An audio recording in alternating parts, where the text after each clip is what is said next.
So, hello Lwgwfwr, welcome back to my YouTube channel. So, Lwgwfwr, नै दा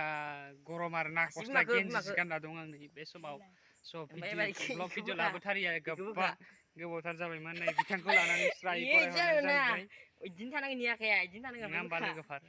So, नोंथांमोननि खबर पातिफोरा माबोरै जोबोर गरम दै बोथोरा बेनिखायनो नै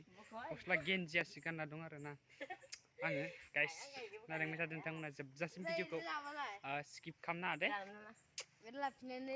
स' नै बिथांमोना दा मोसाबाय दं आरोना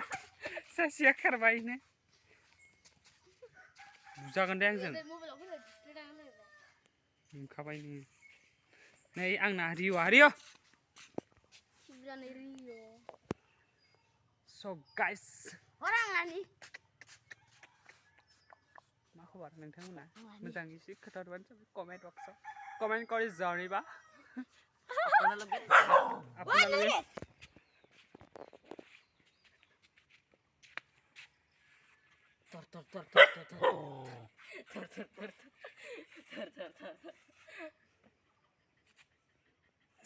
नै बिथांनि मेगनाव बुना दं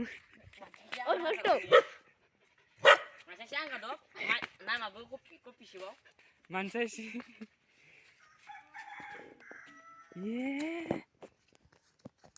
जानो लुबैदोंलै आंजों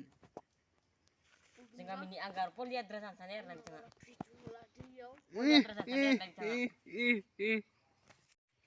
स' गाइस एसे गोलोमफ्रुबाय आरोना ब्लग भिडिअ बानायनायानो एसे गोलोमफ्रुलायबाय मानसिया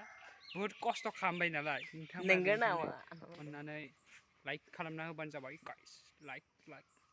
आं दा इयाव चेलेन्ज नांबाय आरोना लाइकआ 10टा फैथारनांगोन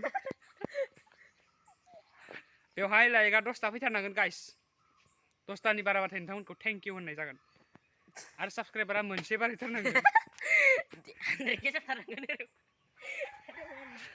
साबस्क्राइबारा मोनसे बारायनांगोन आरो लाइकआ 10टानि बारा फैथारनांगोन फैथारनांगोन केन्तु फैथारनांगोन केन्तु गाइस बन्धुসকল फैथारनांगोन दै केला फैथारनांगोन केला फैथारनांगोन द' नांथारगोन दे फैथारनांगोनानो दै गाइस आंगारा पलियाद्रा गामिनि आंगा जानो थानाय बिथाङा हाय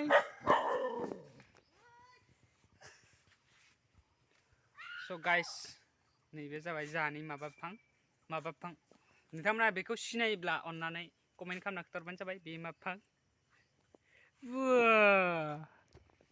लेभेल गर्मी है यार गाइस गर्मी है गर्मी स' ओरैनो जास्ट भिडिअ बानायबाय जास्ट इन्टारटेनमेन्ट जास्ट फानि जास्ट टाइम पास नोंथांमोना जुदि भिडिअखौ एकदमबारे फुल नायजोबथार ओरैनो जास्ट बेकार थानाय नालाय ओरैनो बानायबाय माने थांनो लागाबो बोरावबो गैया बेरायनोथ' थांनो लागा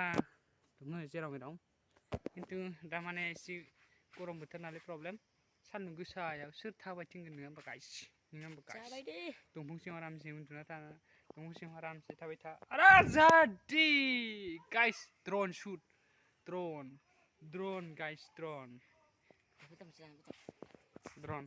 स' गाइस बिदिब्ला भिडिअआ बेखिनियानोसै आरोना दिनै ना खतम टाटा बाय बाय नेक्स्ट भिडिअआव जों थाइजौ जाहैनो थांगोन थाइजौ जानायखौ नोंथांमोना नायबानो जाबाय दों साबस्क्राइब खालामना हो दे साबस्क्राइबारा मोनसे बार जानांगोन दे अके लास्ट गुड बाय टाटा